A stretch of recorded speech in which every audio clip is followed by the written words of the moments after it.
ಇತ್ತೀಚೆಗೆ ಭೀಮಾ ತೀರದ ಗಡಿಭಾಗದ ದೇವರನಿಂಬರಗಿ ಗ್ರಾಮದ ಗ್ರಾಮ ಪಂಚಾಯತ್ ಅಧ್ಯಕ್ಷ ಭೀಮನಗೌಡ ಬೇರೆದಾರ ಮೇಲೆ ಫೈರಿಂಗ್ ನಡೆದಿದ್ದು ಕೊಲೆಯಾಗಿತ್ತು. ಈ ಘಟನೆ ಹಿನ್ನೆಲೆಯಲ್ಲಿ ASP ರಾಮನಗೌಡ ಹಟ್ಟಿ ನೇತೃತ್ವದಲ್ಲಿ ಶಾಂತಿ ಸಭೆ ನಡೆಸಿದರು. ವಿಜಯಪುರ ಜಿಲ್ಲೆಯ ನೂತನ ಚಡಚಣ ತಾಲೂಕಿನ ದೇವರನಿಂಬರಗಿ ಗ್ರಾಮದಲ್ಲಿ ಶಾಂತಿ ಸಭೆಯಲ್ಲಿ ASP ರಾಮನಗೌಡ ಹಟ್ಟಿ ಮಾತನಾಡಿ, ಗಿಡವಾಗಿ ಬಗ್ಗದು ಮರವಾಗಿ ಬಗ್ಗಿತೆ. ಗ್ರಾಮದಲ್ಲಿ ಎಲ್ಲರೂ ಒಳ್ಳೆಯವರಾಗಿರುತ್ತಾರೆ, ಆದರೆ ಅಲ್ಲೊಬ್ಬ ಇಲ್ಲೊಬ್ಬ ಕೆಟ್ಟ ದುರಾಲೋಚನೆ ಇರುವವರು 3-4 ಜನ ಇರುತ್ತಾರೆ. ಹಾಗಾಗಿ ಅವರನ್ನು ತಳಮಟ್ಟದಲ್ಲಿ ಗ್ರಾಮದ ಹಿರಿಯ ನೇತೃತ್ವದಲ್ಲಿ ಸೂಕ್ತ ತಿಳುವಳಿಕೆ ನೀಡಬೇಕು. ಅದಕ್ಕೂ ಸರಿ ಹೋಗ್ತಿದ್ರೆ ಸಂಬಂಧಿಸಿದ ಇಲಾಖೆಯವರ ಗಮನಕ್ಕೆ ತರಬೇಕು ಎಂದು ಹೇಳಿದರು.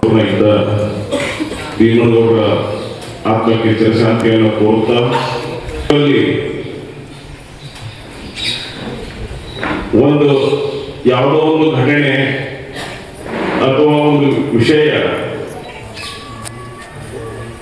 ಯಾವ್ಯಾವ ಹಂತಗಳನ್ನು ಪಡೆದು ಯಾವ ರೂಪದ ತನಕ ಎಲ್ಲಿ ತನಕ ಹೋಗ್ತದಂತಂಬುದಕ್ಕೆ, ಆಮೇಲೆ ಅದರಿಂದ ಎಷ್ಟು ಮಂದಿ ತೊಂದರೆ ಆಗ್ತ ಅನ್ನೋದ್ರ ಬಗ್ಗೆ ನಿಮ್ಗೆಲ್ಲರಿಗೂ ಅನುಭವ ಹೋಗ್ತದ. ಆಮೇಲೆ ಈಗ ಇನ್ನೊಂದು ನೋಡ್ರ ಬಗ್ಗೆ ನಾನೀಗ ಹೆಚ್ಚಿಗೆ ಮಾತಾಡ್ಲಿಕ್ಕೆ ಆಗೋಲ್ಲ, ಯಾಕಂದ್ರೆ ನಾವು ಏನು ಮಾತಾಡಿದ್ರು ಕಡಿಮೆ ಅಂತ ವ್ಯಕ್ತಿಯನ್ನು ಕಳ್ಕೊಂಡ ನೀವೆಲ್ಲ ದುಃಖದಲ್ಲಿದ್ದೀರಿ.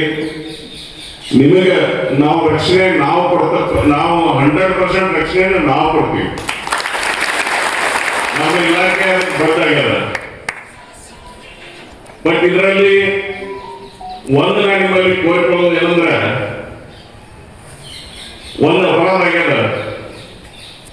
ಆ ಅಪರಾಧವನ್ನ ಯಾರು ಮಾಡಿದ್ದಾರೆ, ಹೆಂಗ್ ಮಾಡಿದ್ದಾರೆ, ಯಾಕೆ ಮಾಡಿದ್ದಾರೆ, ಎಲ್ಲಿ ಮಾಡಿದ್ದಾರೆ, ಯಾವ ರೀತಿ ಮಾಡಿದ್ದಾರೆ, ನಿಮ್ಗೆಲ್ಲ ಗೊತ್ತಿದೆ.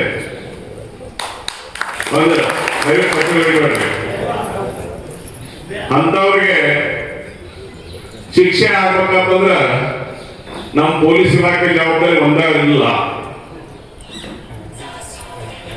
ನಾವು ಗಡಿಗೆ ಕಾಲಕ್ಕೆ ಯಾರ್ಯಾರಿದ್ರು, ಯಾರ್ಯಾರು ನೋಡಿದ್ರು, ಯಾರ್ಯಾರೇನಲ್ಲಿ ಕೃತ್ಯ ಮಾಡಿದ್ರು ಅಂತ ಅನ್ನೋದ್ರ ಬಗ್ಗೆ ನಿಮ್ಮೆಲ್ಲರ ಸಾಕ್ಷಿಗಳನ್ನು ನಾವು ತಗೊಳ್ತೀವಿ. ಆ ಸಾಕ್ಷಿಗಳನ್ನು ನಾವು ಇನ್ನೂ ತನಿಖೆ ಮುಂದುವರೆದ ಪ್ರಕರಣದಲ್ಲಿ ಇನ್ನೂ ಏನ್ ಡೆವಲಪ್ಮೆಂಟ್ ಐತೆ ನಾವು ಪೂರ ನಮ್ಮ SP ಸಾಹೇಬರ ಮುತುವರ್ಜಿ ವಹಿಸಿ ಕೇಸ್ ಇನ್ವೆಸ್ಟಿಗೇಷನ್ ಮಾಡಿಸ್ತಾ ಇದ್ದಾರೆ. ಅದಕ್ಕೆ 100% ಭೀಮನಗೌಡ ಸಾಹೇಬರಿಗೆ ನಾವು ನ್ಯಾಯ ಕೊಡ್ತೀವಿ. ಆದ್ರ ನೀವೆಲ್ಲರೂ ಏನ್ ಸಾಕ್ಷಿದಾರಂತೆ ನಾವೇನು ಹೇಳ್ತೀವಲ್ಲ, ನೀವು ನಿಮ್ ಸಾಕ್ಷಿಗಳಿಗೆ ಬಾಧ್ಯರಾಗಿದ್ದು ನ್ಯಾಯಾಲಯದಲ್ಲಿ ಸಾಕ್ಷಿ ಹೇಳಿ ಯಾವ ಘಟನೆ ಮಾಡಿದರೆ ಅವ್ರ ಮರಣದಂಡನೆ ಆಗುವಾಗ ನೀವು ಮಾಡುವಂತ ಶಕ್ತಿ ಮಾಡುವಂತ ಒಂದು ರೀತಿ ಒಳಗೆ ನೀವು ಸಾಕ್ಷಿ ಹೇಳಬೇಕಾಗುತ್ತೆ. ಯಾಕಂದ್ರೆ ಇವತ್ತ ಒಂದು ಜೋಸ್ನೊಳಗ 4 ದಿನ ಮಾತಾಡೋದು ನಾವು ಬಹಳಷ್ಟು ಕೇಸ್ಗಳನ್ನು ನೋಡಿದೀವಿ. 4 ದಿನ ಜೋಸ್ನೊಳಗೆ ಮಾತಾಡೋದು, ಆನಂತರ ಮುಂದೆ ಕಾಂಪ್ರಮೈಸ್ ಆಗೋದು.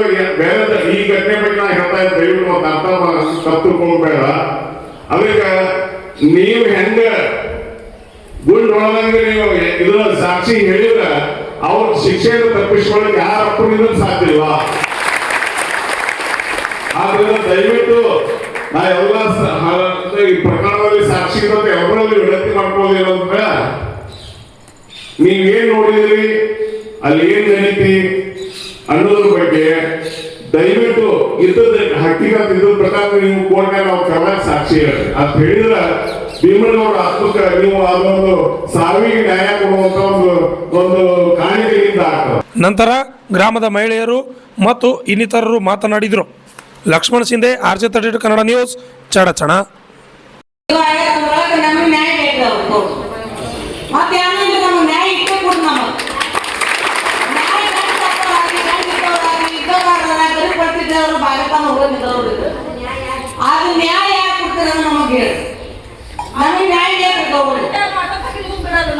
ಯಾರು ಅಕಸ್ಮಾತ್ ನಿಮಗೆ